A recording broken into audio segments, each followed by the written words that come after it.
Hello everyone, I'm the Saxy Gamer, and today we're here for yet another Great People ranking video, where today we are going to be taking a look at the Great Generals of Civ 6.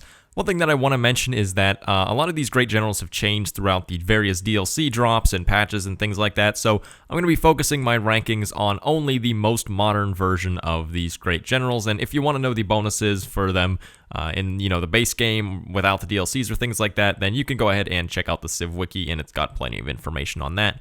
The other thing that I do want to mention is that I'm not going to be talking about the passive bonuses here. So every Great General has a passive bonus where they give 5 combat strength and 1 movement to units of their era and the next era above them. And that just is occurring passively to all units within 2 tiles around them. So that honestly is obviously going to put pretty much all of these guys at least a 3-tier ranking. So we're just going to totally ignore it for the sake of making this actually interesting, and we're going to focus only on their active bonuses. But to be clear, none of the Great Generals are necessarily bad, just because that combat strength bonus is very good just already. So let's go ahead and start with the classical era. So first up we have Boudica, or Boudica, I don't really know what her name is, how to pronounce it, but her bonus makes it so that she will convert adjacent barbarian units to your side. So this is all barbarian units that are within 1 tile of her, and this one I think is pretty strong actually, especially if it's a little bit tough to use it well. So of course, as always, let me go ahead and make sure that I center these, but it is a little bit difficult to use well sometimes, because a lot of the times if you move her near barbarians, they will just attack her and then she'll get sent back to the city that she was originally, or that's closest to her. So if you escort her with another unit though, and you get surrounded by barbarians, then you can get a lot of free military. And for that reason, I just realized I gave her the 3 already, but without even saying it. But for that reason, I think she's going to deserve a 3. She is pretty good. As I mentioned, a little bit hard to utilize in some scenarios, but if you're able to get even like 3 units out of using her, then that's a pretty big power spike, especially this early on in the game. Up next, we have Hannibal Barca, and his bonus makes it so that he will grant 1 promotion level to a military land unit. This is okay. It's really, it gives you a little bit of extra power from getting a promotion. It really depends, you're probably going to have this on either like a warrior or a slinger or maybe a horseman or something like that, because it's only the classical era, but this isn't insanely strong. It's not particularly good. It does give you a little bit of healing just from getting the promotion and obviously the value of the promotion, but it's really nothing special. So for those reasons, he's not terrible, but he's also not great, so I think he deserves it too. Up next, we have Sun Tzu. I don't know if I pronounced that correctly, but just get ready for the next one. It's going to be even worse. But his bonus makes it so that he will create the Art of War Great Work of Writing, which obviously will give you 2 culture and 2 tourism. This is pretty bad, not going to lie. 1 Great Work of Writing is just like... What's even the point? It's just straight up worse than a normal great writer. Obviously, you do have the passive bonus, but based on the active bonus alone, this is absolutely terrible. You get 2 culture and 2 tourism out of it. It's pretty much never used the active bonus on Sun Tzu until after you've gotten to the point where you no longer have any classical or medieval era units to get the passive bonus on. So not very good for the active bonus. Up next, we have Elon Musk's son, Kyle. Actually, I have no idea how to pronounce this. It's Ethelfled? Ethelfled, I think, is how it's pronounced. But Ethelfled's bonus will make it so that you gain 2 loyalty per turn in the city that they're activated in. This as well it's okay. 2 loyalty per turn is very rarely going to actually make the difference between losing a city to loyalty and keeping it. But in some situations, it can actually be possible. So I think I'm going to give him a 2. As I mentioned, this isn't it's not hugely beneficial, but it is in some cases able to make at least a little bit of a difference, or maybe buy you a little bit more time to go conquer another city. So for those reasons, I think he deserves the 2. Next up, we have El Cid, or maybe it's El Cid, I don't know. But their bonus makes it so that they will form a core out of a military land unit. This is a really, really strong bonus, in fact, because in the medieval era here, you're obviously not going to be facing pretty much any other cores. So if you have a single core unit, and keep in mind it's a core for free, so you don't have to produce a second of the same type of unit or anything like that, it pretty much doubles the strength of 1 unit and makes that a really, really powerful unit. So for those reasons, this is a very strong power spike, and if you can get this Great General, then this is one where I would actually say that in some cases the active bonus is even maybe a little bit better than the passive bonus, but especially if you're able to get another one of these Great Generals. But this is definitely quite a strong active bonus and well deserving of a 5. Up next, we have Genghis Khan, but if you are playing in Rise and Fall, obviously Genghis Khan was added as a leader, so the replacement for Genghis Khan was Timur instead, and their bonus makes it so that they will grant 1 promotion level to a military land unit, and also give that military land unit 25% extra combat experience from battles. So this is a pretty... It's not a great general, honestly. I mean, it's a good general. It's not a great general, you know what I'm saying? But it's very similar to Hannibal Barca. It pretty much is just a little bit better, but I don't think that 25% combat experience bonus is enough to really step up the tier too much, so this is going to be in the 2 tier as well, pretty much for the same reasons as Hannibal. Ana Nzinga is up next, and their bonus makes it so that you will gain a free envoy. This, in terms of active bonuses, is not good. It's just, I mean, 1 envoy is 1 envoy. It's maybe in some cases it'll get you a suzerain bonus or something like that, but a single envoy is not worth trading the passive bonus for, so for that reasons, I definitely think that Ana Nzinga deserves a 1. Gustavus Adolphus is up next, and at this point we are in the Renaissance era. I realize I forgot to mention when we hit the classical, or when we hit the medieval era, but Gustavus Adolphus's bonus will make it so that he instantly creates a bombard unit with 1 promotion level. This is actually pretty strong just because you're in the Renaissance era, so you probably don't have bombards yet,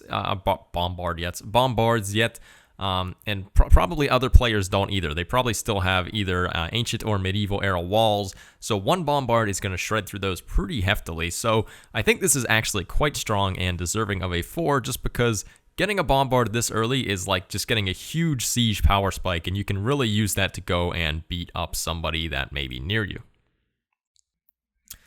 Joan d'Arc is up next, and her bonus makes it so that she will create a relic. This as well, kind of like Sun Tzu, who creates the Art of War, is just, it's really not good. A relic is obviously 4 faith and 4 tourism, but it's pretty bad for an active bonus, and especially for somebody that you would generally assume to be associated with domination victory. A relic is just about useless to you, so definitely deserving of a 1. There's plenty of other ways to get relics in the game, and they are a lot more worthwhile than using the active bonus on this great general. Up next, we're moving into the Industrial Era, and this one is a leader that was added in the New Frontier Pass. So if you're in the base game, then you will have Simón Bolívar, but if you are in the New Frontier Pass, you obviously have him as a leader, so it will be José de San Martín instead. So their bonus makes it so that they will grant 4 loyalty per turn to a city. This is a little bit better than Elon Musk's son over here. So the thing is, unlike some of the other great people, like with the great merchants where they would give increasing amounts of gold as you get later into the game. Like, gold as you get later into the game, things cost more as well. But loyalty is, for the most part, pretty much the same in the early game as it is in the late game. So 4 loyalty per turn is actually quite a bit better than the 2 that was up there. So I think this is an okay active bonus. Is it enough to make it a more than a 2? I think so, yeah. I think this is deserving of a 3, just because 4 loyalty is a lot of the time at least gonna slow down the rate at which you rebel somewhat significantly. Up next, we have Napoleon Bonaparte, and his bonus makes it so that he will form an army out of a military land unit. This one is very similar to El Cid up here, and like El Cid, very good and deserving of a 5. Pretty much nobody is going to have armies at this point, so if you are able to get this on, one of your strongest units already, so in a recent game that I was playing, I was able to get this on a cuirassar and immediately form a cuirassar army, and that cuirassar army just goes and decimated pretty much everybody else. I was even fighting against someone who was stronger than me in terms of technology, but that cuirassar army still had the combat strength to just demolish them. So this is a very big power spike and a very strong bonus, so definitely deserving of the 5-tier ranking. Up next, we have Rani Lakshmibai or something of that sort, and his bonus makes it so that he will instantly create a cavalry unit with 1 promotion level. So cavalry at this point, you're probably not going to have cavalry just yet, so this will be a little bit strong. It's not going to be quite as good as, forming an army that gives you a lot of extra combat strength, but a free cavalry unit is definitely very nice. So this is also, I should mention, this is capital C cavalry, so it is actually like the cavalry unit, not just a random cavalry unit.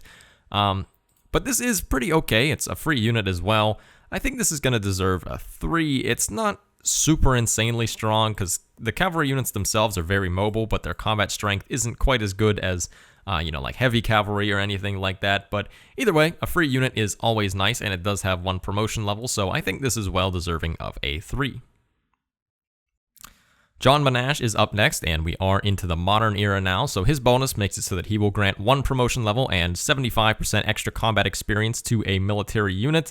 This, as well, is very similar to the other ones, as I have, of course, mentioned. This time, though, we are up to almost double our combat experience, so I think that this one actually is deserving of a 3. Being able to gain levels pretty fast is very helpful, because then you'll be able to heal up faster a little bit more, you'll be able to climb through those promotion trees a little more, and depending on who you use this on, some of the later promotions are quite good, so being able to get to them a lot faster is something that is pretty valuable, so I think that that is well deserving of a 3.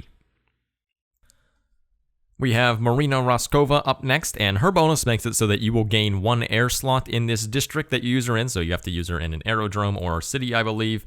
But either way, 1 air unit slot is really not that good. I find it to be quite rare that I'm ever even really filling up my air unit slots, and if I really need one, I'll just use a military engineer to build a hangar or something like that, so definitely not a very good active bonus. I think well deserving of a 1. There's other ways to get air unit slots that will not cause you to have to use the active bonus on a great general, so compared to the other bonuses, I think this one is just pretty bad.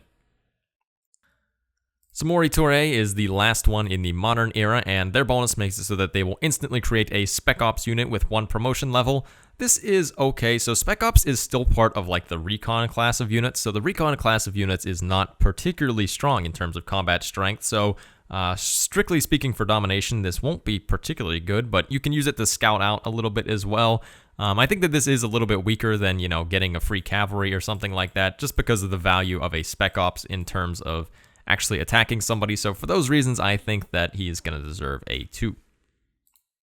Douglas MacArthur is up next, and we are into the Atomic Era. One thing that I do want to mention is that it's really irritating, so if you haven't noticed, for pretty much all of the other great people, there are 3 great people per era, but for the great generals, there's 3 great people for every era, except for the modern era, or the Atomic Era, there's 4, and there's only 2 for the Information Era, so the game is literally unplayable because of this, and I'm going to uninstall it from my computer right now, but for whatever unsatisfying reason, they have 4 Atomic Era generals. But anyways, Douglas MacArthur will instantly create a tank unit with 1 promotion level. I think this is about level with the instantly creating a cavalry unit. Tank units are fairly strong. At this point, you are in the Atomic Era, so you're probably kind of close to unlocking them yourself, which, take that for what you will. If someone's significantly ahead of you in techs, they'll probably have tanks as well, so this won't be quite as strong, but either way, it is a free unit with 1 promotion, so I think it's deserving of a 3. Dwight Eisenhower is our next great general, and his bonus makes it so that he will give you an additional 5% production towards military units. This is pretty good just as a whole, because this applies obviously to all of your cities for all of the military units that you build in the future. It is a little bit late in the game, so if this was early on in the game, this would be like instantly a 5 great general, but since we are this late, you probably already have at least a little bit of a standing army going now that's going to be, well built up, and you probably don't have to build that many units unless you're losing a lot, but either way, 5% production towards military units is still pretty good, and I think deserving of a 4. Our next great general is Georgy Zhukov, and his bonus makes it so that you will gain 50% increase to flanking bonuses for all of your military units, so this is pretty good. So the flanking bonus is normally +3 per adjacent unit, so this will make it +4.5 per adjacent unit, and that will stack up quite heftily if you have a lot of units clumped together. So this one, I think, I'm debating between a 4 and a 5 here. I think I'm actually going to go with a 5, because if you're able to position your units well and have them next to each other, then this can give you a big increase in your combat strength as a whole, just from getting those increased flanking bonuses. So I think this is a very good great general, and it's, as I mentioned, one that's a little bit harder to make use of because you have to understand flanking bonus, but as long as you understand flanking bonus, this is a very strong bonus. Our last Atomic Era general is Suderman, and their bonus makes it so that you will gain +6 loyalty per turn for the city. So kind of like Simon Bolivar, or who was the other one? Or Elon Musk's son. This is still going to be pretty much, it's going to be pretty good, as I mentioned. Whenever you're this late in the game, though, I find that a lot of the time I'm just trying to snipe capitals, but even so, this can still be helpful for holding a capital city that you've sniped, and there's still a lot of, opposing cities around you. So I think that this is going to deserve a 3 as well. 6 loyalty does make a pretty substantial difference because, against population or amenity issues or things like that. So at least it's decent for helping you hold cities, so I think it's deserving of the 3. We are now into the information era with the last 2 great generals. So first up we have Ahmad Shah Massaad, and their bonus makes it so that they will instantly create a modern AT unit with 1 promotion level.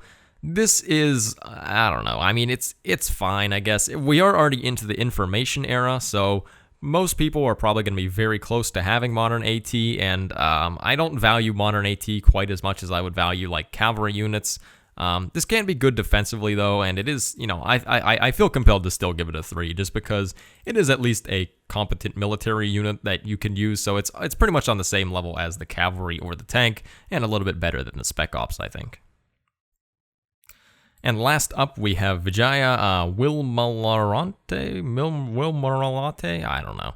But their bonus makes it so that they will gain 1 promotion level and 100% bonus combat experience to a military land unit. This one as well, I think, is well deserving of a 3. There's not really too much to say here. It's pretty much the same as a lot of the other great generals, except this time we're all the way up to double XP. So with this great general, you'll be drinking Dew and drinking Mountain Dew and eating those Dorito chips to get your double XP in Call of Duty. So it's at least a decent bonus, and those extra combat levels will gain you quite a bit of promotions and healing as well, so definitely deserving of the 3.